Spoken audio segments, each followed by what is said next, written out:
ಕಾರ್ಯವನ್ನು ಪರಿಗಣಿಸಿ ಭಾರತ ಸರ್ಕಾರ ಇವರಿಗೆ 2023 ಇಸವಿಯಲ್ಲಿ ಇಂಜಿನಿಯರಿಂಗ್ ಮತ್ತು ವಿಜ್ಞಾನ ವಿಭಾಗದಲ್ಲಿ ಪದ್ಮಶ್ರೀ ಪ್ರಶಸ್ತಿಯನ್ನು ನೀಡಿ ಗೌರವಿಸಿದೆ. ಇದರ ಜೊತೆಗೆ ನಾನು ಆ ಲಿಸ್ಟ್ ಓದ್ತಾ ಹೋದರೆ ಬಹುತೇಕ ಸಾಯಂಕಾಲದ ತನಕ ನಾನು ಇವ್ರನ್ನ ಪರಿಚಯ ಮಾಡಿಸ್ತಾನೆ ಹೋಗಬೇಕಾಗುತ್ತೆ.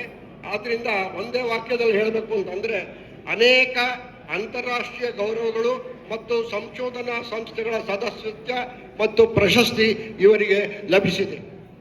ಡಾಕ್ಟರ್ ಗಣೇಶ್ ಅವರ ಜೀವನ ಪಯಣವು ವಿಜ್ಞಾನ, ಶಿಕ್ಷಣ ಮತ್ತು ಸಂಶೋಧನೆಗಳ ಸಮನ್ವಯ. ಅವರು ವಿಜ್ಞಾನವನ್ನು ಕೇವಲ ಪ್ರಯೋಗಾಲಯದೊಳಗೆ ಸೀಮಿತಗೊಳಿಸದೆ ಸಮಾಜದ ಅಭಿವೃದ್ಧಿಗೆ ಬಳಸುವ ದೃಷ್ಟಿಕೋನವನ್ನು ಬೆಳೆಸಿದ್ದಾರೆ.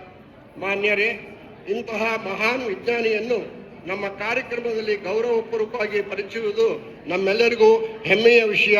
ಮತ್ತು ನಮ್ಮ ಬಬ್ಬೂರ್ ಕಮ್ಮೆ ಜನಾಂಗದಲ್ಲಿ ಇಂತಹ ಒಬ್ಬ ವ್ಯಕ್ತಿ ಇದ್ದಾರೆ ಅಂತಂದರೆ ಅದಕ್ಕಿಂತ ಹೆಚ್ಚು ಹೆಮ್ಮೆಯ ವಿಷಯ ಮತ್ತೊಂದಿಲ್ಲ. ಧನ್ಯವಾದಗಳು.